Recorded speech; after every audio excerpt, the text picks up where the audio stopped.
What switch do you think happened with Aston Villa when they went 2-0 down, 5-1 on aggregate? What do you think flipped with Villa in terms of their mentality?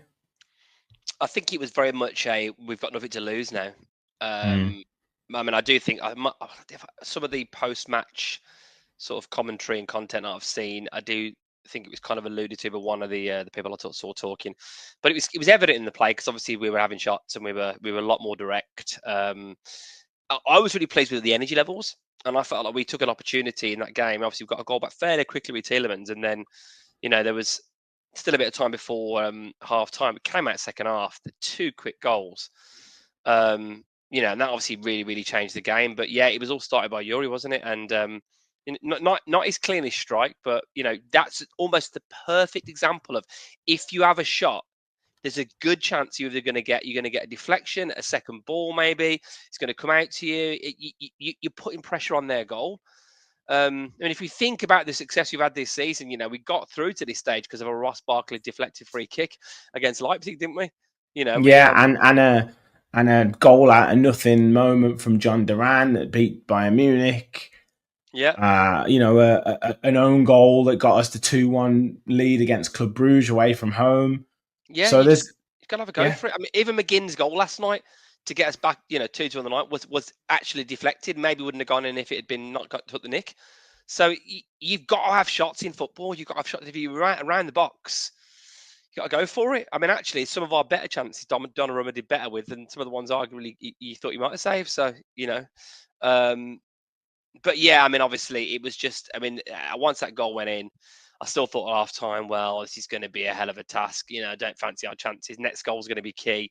I was actually convinced at 2-1 on the night to them that they were going to get the next goal again, and it was going to be 4 goals to overcome with like 40 minutes left, and then it would have been what time does the chippy shut sort of chat, Yeah.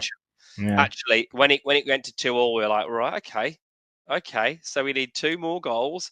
And then that goal so quickly afterwards. I've not seen an atmosphere. And I've been to every Champions League game except for Bayern. And everyone was telling me how amazing the Bayern atmosphere was. But been to a lot of great games at Villa over the years. But that's as good as an atmosphere I can remember. That sort of feeling around the crowd that actually not only are we going to get this extra time, that I thought we were going to do it in normal time the way we were playing. Yeah, I mean it was as close to the Atletico Madrid game when Stan Collymore hit that amazing goal, which ended up going out valiantly in that game. We won the night 2-1, but we went out, I think, maybe on away goals or, it was away goals, whatever. Yeah. I remember that game. I used to work at the Villa, sort of selling like food and stuff behind the bars, and we got to see the last half an hour of the game, maybe the last 40 minutes of the game, and that was actually where my brain went. It was that sense of like the fans all being united, big tie. I mean, obviously that was the UEFA Cup against Atletico Madrid, and probably I think it was the round of 16, probably that one. I think it was to get into the quarterfinals. And yet it was that sense of we can do this. We're all together. And last night that unified voice. And the juxtaposition of that, obviously, with the PSG fans all half naked with their, PSG signs and singing. I swear they don't even watch the match, most of them. Yeah, I know. It's just there for the banter, aren't they? Yeah. And seeing that classic sort of French football outfit of like the tracksuits with full PSG tracksuit, white socks pulled up to your ankles, like, yeah, I mean, amazing atmosphere, and do you know what? I feel kind of like I don't want us to be the plucky loser. You never know. Good old Villa. Didn't they ever go? Like you almost feel like in an FA Cup game. Remember when Kiddy Harriers played West Ham, and they lost right at the end, didn't they? It was like an extra time goal. Oh, bless them. I want it to be a situation. We've still got a chance this season, of course, in the FA Cup, where we're not the bridesmaid. We are finally the bride after many years. But I don't know what else you can say really to get out of that game last night. And I think it's the first time ever PSG have been 2 goals up in a game in a Champions League game and lost it. Obviously, English teams haven't done great against PSG this season, and let's be clear, that performance in the first leg by them is still ranks me one of the best performances I've ever seen any team put in. I just thought they were unbelievable all across the pitch. So for us to still be in the tie to the level we were, and then to win the second leg, I just think is a phenomenal achievement. Really, it's a real credit to Unai because obviously had a pretty bad. Probably his last meeting with Enrique probably wasn't the best, was it? When they won the first leg, 4-0, wasn't it? And they lost 6-1 in the second leg. So Yeah, I think he would have been keen to get one over on them. Obviously, a team he used to manage as well. The irony of all ironies was I was convinced that Asensio was going to do what Coutinho did to Barca for Bayern, and when he was clean through, I thought, well, this is it. This is the moment, and tried to be a bit cute with it, didn't he? Really, I think he could have took it round the keeper. yeah. Yeah, I mean, it's one of them, isn't it? People say if onlys and if onlys and all that sort of stuff. But at the end of the day, and I think a lot of people said, "Oh, that third goal last week was a killer if we'd have gone in 2-1." But we'd have approached the game totally different if we were 2-1 down. But PSG would have approached the game totally different had they been just 2-1 up. If it was always going to happen when you get a situation where you get it back to 2-1, you get it back to 2-2, then 3-2.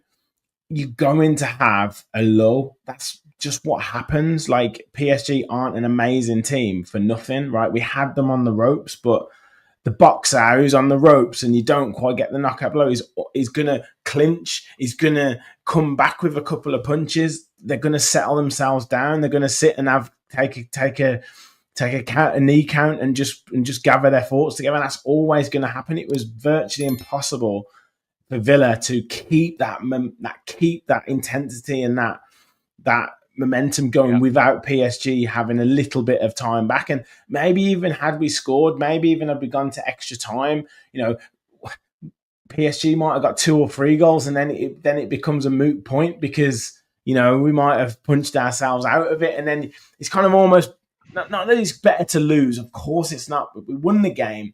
We did what we did. I would have hated it to have gone to extra time and then to have just gone out like 2 or 3, then PSG get a couple of goals and it's all like, oh, Villa took them to extra time, but they ran out of steam sort of thing. Yeah, well, I think if you can look into a crystal ball, then and that's what would have happened, then you'll take it. Defeat after 93 minutes, whatever it was. Unbelievable. Yeah, we'll talk about them in a minute. Yeah, we will. But yeah, and you can then be as refreshed as you can be against an absolutely flying Newcastle side. Yeah.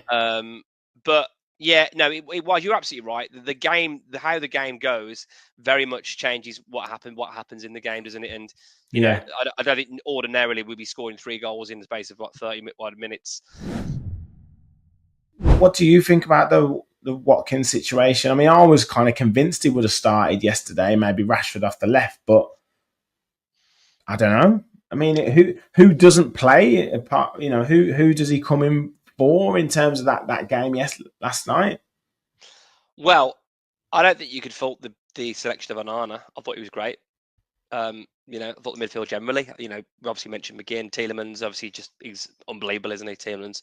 So I don't think you can fault that. And Unai's obviously got a plan, and he looked like probably not a good idea when we're 2 down. But the thing is, right, Watkins isn't stupid.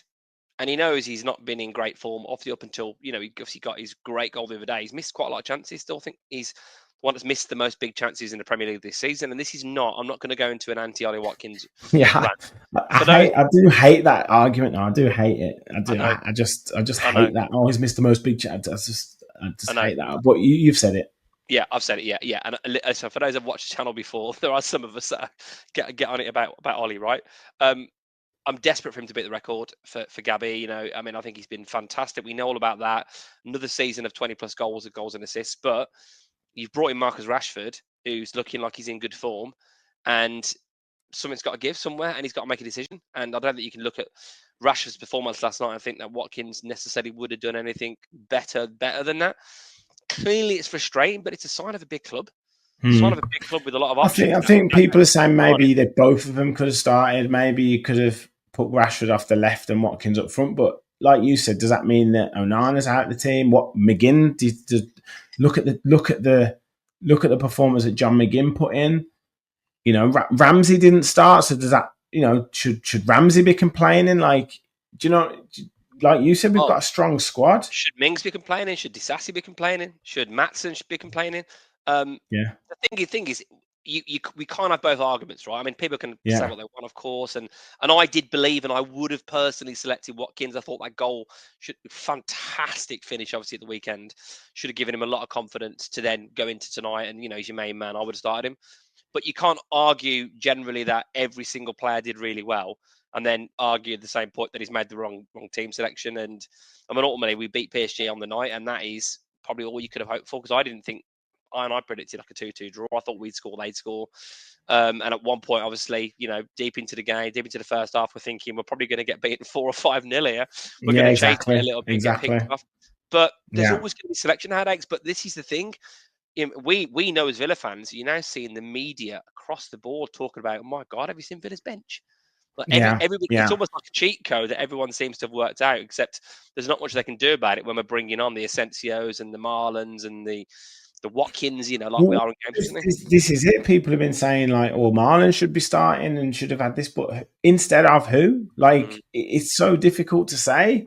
You know, Leon Bailey was back on the bench yesterday. He'll I'm sure be chomping at the bit to get some minutes. Ross Barkley came on for a little 5-10 minutes last night. He'll be wanting to get back in the side. So he's got so many options that someone's gonna have someone's gonna have to give. Who would you say was your man of the match? We've had some. Obviously, we've talked about some big performances. We talked about. I mean, was it Musa Dembele? He Oh got it for my them. God! Did Lee Dixon do it? Did Lee Dixon do it? Yeah. I But mean, obviously, John unbelievable. McGinn, Yuri Tillemans. We've talked about some big performances. I I just think John McGinn for me, I'd give it to. I thought he was, high energy. John McGinn, who's been again much maligned. A lot of people, me included, if I had to pick my absolute very best talent 11, you'd be thinking, well, you got Asensio not in the team, Rashford, Watkins. Yeah, he's the one you maybe are. If you're keeping Rodgers in there, you're keeping Tillemans in there. You see what I'm saying? Might be out of the team, but no, I thought it was great, and I just epitomised by that goal. By that goal, I mean, I could give it to probably any of them really, but the standout ones I think for me were I thought Rashford was excellent second half. I thought Torres was good. Konza, I mean, obviously he's missed Konza. I'm so annoyed. Why didn't he head the ball? But then he scored. Then he scored the goal that obviously got us. He was in the right kind of place. Scored, and he And should have actually, had a shot in the first half when he tried to put it across the box. should have, shouldn't he? Yeah, and actually, you know what? His goal was a great finish. Great finish. Yeah, crisp side foot. Yeah, but no, listen, we're being a bit disrespectful here. It's definitely Dembele. Why are you even talking about the Aston Villa I players? mean, their keeper, Donnarumma. I wouldn't have minded him getting it. Mm, I yeah, mean, he made some amazing I thought saves. Dembele was excellent last night. What was they? It must be something dodgy going on there. Someone knows someone, He didn't because do anything. yeah, that's like you get like at kids football, you get a really like biased ref. It's really obvious, like some 17-year-old is just giving terrible decisions all the time. The man of the match person's like Dembele's uncle or something, because that's Well, just it would shocking. have been a sponsor, and they would have no idea about football, and they've just gone, "Oh yeah, yeah, just give it to him." Yeah, That's what it would have been. absolutely, yeah, absolutely. They'd be like, John McGinn, who's he?